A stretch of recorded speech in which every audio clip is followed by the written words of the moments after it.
Hi guys, good morning, welcome back. I am Maya with Simply Bloom.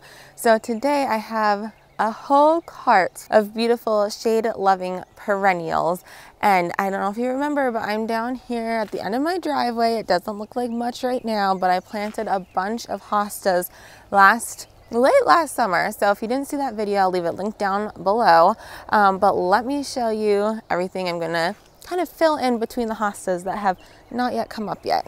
Look at this cart full of beautifulness. Oh my gosh, you guys, I am so excited to get this in the ground. I'm just gonna start here and work my way back. So right here, I have two bleeding hearts. You can kind of see. Here's a sweet little bloom. Oh my goodness. Let's see. Can't remember what variety these are. This is, okay, doesn't say a variety, but you can see it's just kind of that pink with the white drooping down. So I think those will be a really good addition. And then I have some astilbes that are kind of budding up there. I love astilbes. They are so gorgeous. Let's see if this one has a fennel. I think that's how you say it. Anyways, you can kind of see it's kind of a darker red. I have two of those, and then I have six, and I have four more of the, well, these. This is the Queen of Hearts, Brunnera from Perennials, and I have four more. So if I feel like I want to add more in, I can, but I just brought six down with me for now, and they are currently blooming. You can see these sweet little blooms. I mainly got this for the foliage, but I'll take the blooms as well because I think they're just cute and little sweet dainty blooms. And then I have some heuchera. This is the wildberry heuchera, which I think that dark kind of purple leaf with the silvery Brunnera there is so beautiful. Now, a great thing about this is can take sun or shade. This is more of a shady spot, but there is a spot down here that does get a little bit of sun here in the morning, and no, not in the morning, in the late afternoon. So it does kind of get that hot sun. So I'll probably be putting that there. And then going back to this corner, this is another heuchera. Oh, they feel dry. I am sorry, heucheras. This, where is it? And don't, my son, he's one, oh, there it is. He loves to take all the tags out. So sometimes I don't have tags. This is the wild rose. So a little bit more of a rosy color than the wildberry, but still gorgeous. And then I have some lungwort, and it is blooming and beautiful. See if I can find a tag. I want to say it's like pretty in pink or something pink. Yes, pretty in pink lungwort. So you can see gorgeous blooms. It's not quite, I know Perennials has a variety where there's more striking blue and pink flowers, whereas this one starts out pretty much all pink and then it fades to kind of that blue. So still beautiful. So last year when I planted this up behind me, I did not mulch, mainly because there's a lot of electrical lines, not so much on this side, but on the opposite side, a lot of electrical lines. And I knew I wanted to be adding more plants this spring, so I didn't mulch just so I could see where all the lines are. So then I think after I plant these, this will be the last little bit that I'll be planting down here. So then I'm going to be doing the no dig, no till method. So I'm going to plant, lay down cardboard, and mulch. So I'm just going to get to work, and I will show you what it looks like when I'm done.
Okay, you guys, it's the next day. I am done planting. I did add a few other plants in as well. So let me turn you around and show you. All right here I have the wildberry heuchera and an astilbe. I have a brunnera, and then the bleeding hearts. Another plant that I added in that I didn't talk about the first time is this columbine winky single rose, two roses. Isn't that just precious? It is so cute. I love it. I love it. So right in front of that, because I thought the pinks paired together, is the pretty and pink lungwort. And then I have the wild rose heuchera, the brunnera. Now in between all of these are hostas that are just peeking up. So there's a hosta. There's a hosta. Hosta back there. Hosta. So once these hostas fill in and wake up, it will just be so beautiful. So there's a brunnera. Can't remember if I said that. Here is another. All the blooms are gone. It is past its prime, but here's another columbine. This is more of your standard upright, not as compact as the other one. And I got two different colors. I got blues and whites, or blues and pinks, and I guess I can't remember if that's the blue one or the pink one. And then here's another brunnera. I added another astilbe, and this is a creeping phlox. This section back here does get a little bit more sun. So I thought, you know what, I'm gonna try the phlox. We'll see if it gets enough sun. And then on the other side of the driveway, pretty much same plants, a little bit different. Oh, that is snow on the mountain as well. I planted that last year. That's why I didn't talk about it. There's another creeping phlox. Here is another gorgeous columbine. This one I don't think had a tag, so I can't remember the color. So the other one I showed you is pink. This one's more of like a deep purple. I love that. So same thing, there's a bunch of hostas. Like here's a hosta waking up. So once the hostas wake up and really fill in, it'll be so nice. There's a pretty and pink lungwort. There's my tag. I'm not sure why I put it there. Okay, this is winky single purple white for the columbine. So I'll move that. Okay, so this one looks like the wild rose heuchera. I have the bleeding heart. There's a hosta. I planted another astilbe right there. There's a hosta there. I don't know. Can't remember if this said the. Okay, fennel astilbe. Here is an astilbe that I planted last year waking up. There is the wildberry heuchera, brunnera, another one of those taller traditional columbine. And I feel like there's a hosta somewhere in there. Oh yeah, right there. There is a hosta. So I'm actually gonna wait on the mulch because I am having a surgery a couple days. Found out that I have melanoma, skin cancer.